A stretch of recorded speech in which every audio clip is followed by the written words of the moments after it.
Hey everyone, welcome back to the channel. In today's video, I'm going to show you how to import an HTML email template to your Gmail. It will be really simple and easy.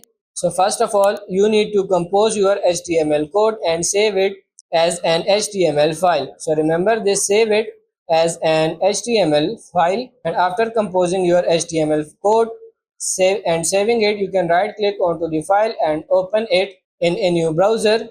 Check if your HTML code is well formatted and it is exactly how you wanted it. After you've checked it, you can copy the entire content from the browser, or you can press the Ctrl A on your keyboard and insert it in your compose box, and then you can now simply send your email.